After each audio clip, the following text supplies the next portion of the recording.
আমি যদি বাহাত হই, শওকত আমার ডান হাত। যদি সেরকম হয়, আমি আমার সিকিউরিটি তুলে নিয়ে আমি শওকতকে দিয়ে দেবো। 29 এপ্রিল দ্বিতীয় দফায় ভাঙড় বিধানসভা কেন্দ্রে ভোট। তার আগে শনিবার ভাঙড়ে নির্বাচনী প্রচারে গিয়ে এই কেন্দ্রে তৃণমূল কংগ্রেস প্রার্থী শওকত মোল্লার ভূয়সী প্রশংসা করলেন মমতা বন্দ্যোপাধ্যায়। আমার খুব প্রিয় প্রার্থী শওকত মোল্লা আমার কলকাতার সামনে ওকে দাঁড় করিয়েছে এই কারণ আমি ভাঙড়ের জন্য অনেক কিছু করতে চাই। শওকতকে ভোট দিন, ভাঙড়বাসী যা চাইবেন তাই করে দেবো। শওকত মোল্লাকে খুন করতে চাই বলে এদিন মারাত্মক অভিযোগ করেছেন তিনি। ওকে খুন করতে চায় ওরা, ওর সিকিউরিটি তুলে নিতে চায় বিজেপিকে বলে। যদি কোনো রকম সিকিউরিটি তুলে নিয়ে ওর প্রতি কোনো হামলা হয়, তাহলে কিন্তু আমি ছেড়ে কথা বলবো না, প্রশাসনকে জানিয়ে রাখলাম।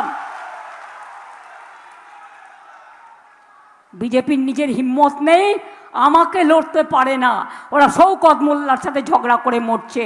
আর যদি সেরকম হয়, আমি আমার সিকিউরিটি তুলে নিয়ে আমি শওকতকে দিয়ে দেবো। কার উপর আক্রমণ হয়নি, কার ওপর খগেন মুর্মুর উপর আক্রমণ হয়েছে, শুভেন্দু অধিকারীর ওপর আক্রমণ হয়েছে, শ্রমিক ভট্টাচার্যের ওপর আক্রমণ হয়েছে, ডক্টর সুকান্ত মজুমদারের ওপর আক্রমণ হয়েছে। এই কথা আপনি কোন মুখে বলেন? উনি তো সবসময় শওকত, জাহাঙ্গীর, শেখ শাহজাহান, এই শেখ শাহজাহানের হয়ে তার যে স্পিচ, রেকর্ডেড স্পিচ রয়েছে বিধানসভায়, মানে এটা লজ্জার। 2016 সালে ভাঙড় বিধানসভা কেন্দ্র ছিল তৃণমূলের হাতে, কিন্তু 2021 সালে এই কেন্দ্র ছিনিয়ে নেন আইএসএফ এর নওশাদ সিদ্দিকী। ভাঙড় কেন্দ্র পুনরুদ্ধারের জন্য এবার এখান থেকে শওকত মোল্লাকে প্রার্থী করেছে তৃণমূল। এতদিন তিনিই সামলেছিলেন ভাঙড়ের দলের পর্যবেক্ষকের দায়িত্ব, যিনি কিনা 2016-2021 পরপর দুবার ক্যানিং পূর্বের বিধায়ক। এবার সেই শওকত মোল্লাই ভাঙড়ের তৃণমূল প্রার্থী।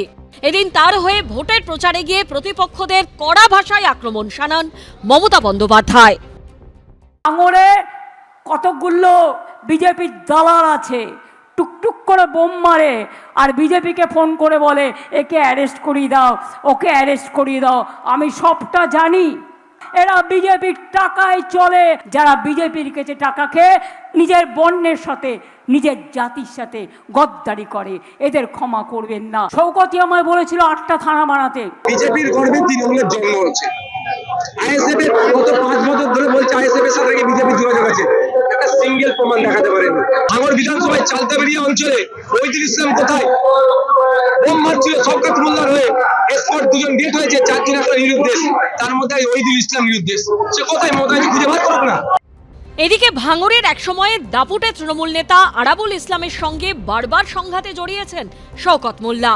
ভোটের মুখে সেই আরাবুল যোগ দিয়েছেন আইএসএফ এ। শওকত মোল্লা যে ক্যানিং পূর্বের বিধায়ক ছিলেন, সেখান থেকেই আরাবুল ইসলামকে ভোটে দাঁড় করিয়েছে আইএসএফ। এখন দেখার ভাঙড়ের ভাগ্য কার হাতে থাকে, আর ক্যানিং পূর্বেও ভোটের সমীকরণ কি হয়। রঞ্জিত হালদার, রাজীব চৌধুরী ও ঝিলম করঞ্জায়ের রিপোর্ট, এবিপি আনন্দ। এবিপি আনন্দ, এগিয়ে থাকে, এগিয়ে রাখে।